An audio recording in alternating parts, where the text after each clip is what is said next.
Bonjour à toi, jeune lycéen, qui a visiblement 10 minutes à perdre ou à apprendre. Aujourd'hui, nous allons te parler à la fois d'une notion simple et compliquée, le Big Data. Le Big Data, tu as dû déjà en entendre parler, dans les médias, les journaux et peut-être même tes parents. Si toi aussi tu es en quête de vérité, cette vidéo est faite pour toi.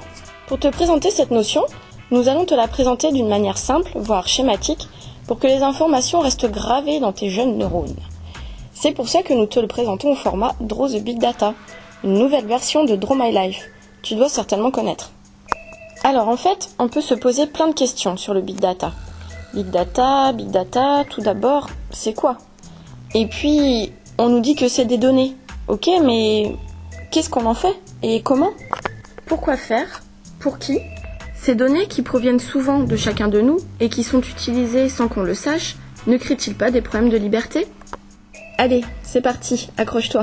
Explication. Le Big Data est en fait un énorme volume de données.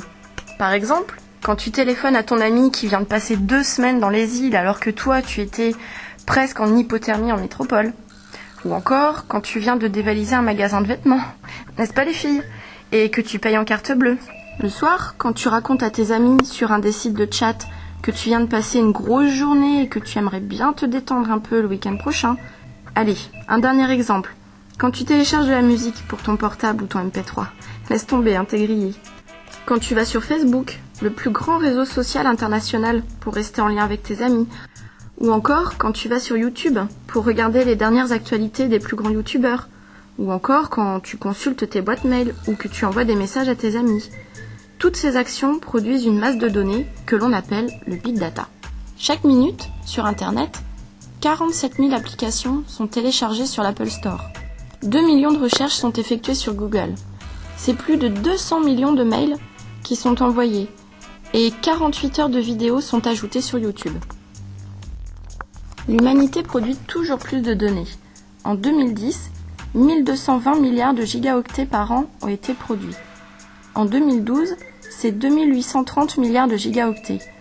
En 2015, 8590 milliards de gigaoctets.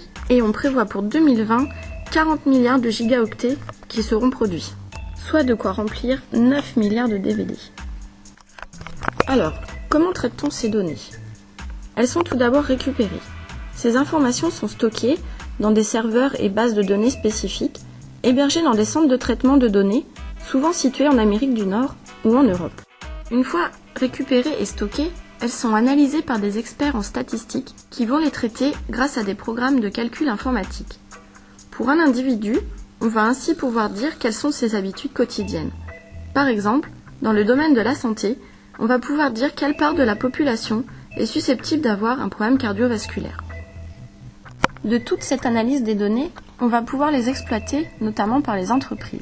En faisant par exemple de la publicité ciblée, les pubs dans les boîtes mail, de la prévision, sur les sinistres par exemple, ou encore de l'innovation.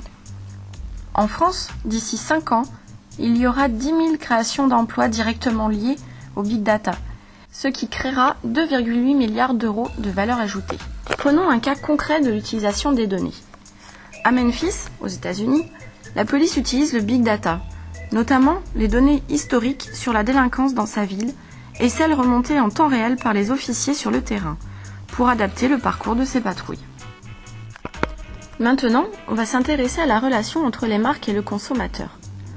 Quand tu parles avec un ami sur Facebook, quand pour un devoir tu notes un mot-clé sur Google ou un autre moteur de recherche, quand tu lis un article sur un journal comme Le Monde par exemple, ou encore une géolocalisation, chaque jour, une personne communique souvent à son insu de très nombreuses informations sur ses goûts, ses habitudes, son comportement, sa vie privée.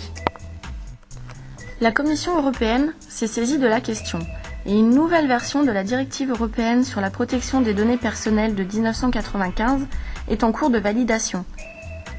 Les entreprises ont d'ailleurs tout à gagner à instaurer une relation de confiance avec les consommateurs. Selon une étude réalisée en septembre dernier aux États-Unis, 74% des consommateurs seraient même prêts à fournir plus d'informations personnelles s'ils peuvent recevoir en retour des offres réellement pertinentes et si l'utilisation de ces données s'effectue avec leur accord, en toute confiance. Voilà, Maintenant, tu sais tout sur le Big Data. Merci.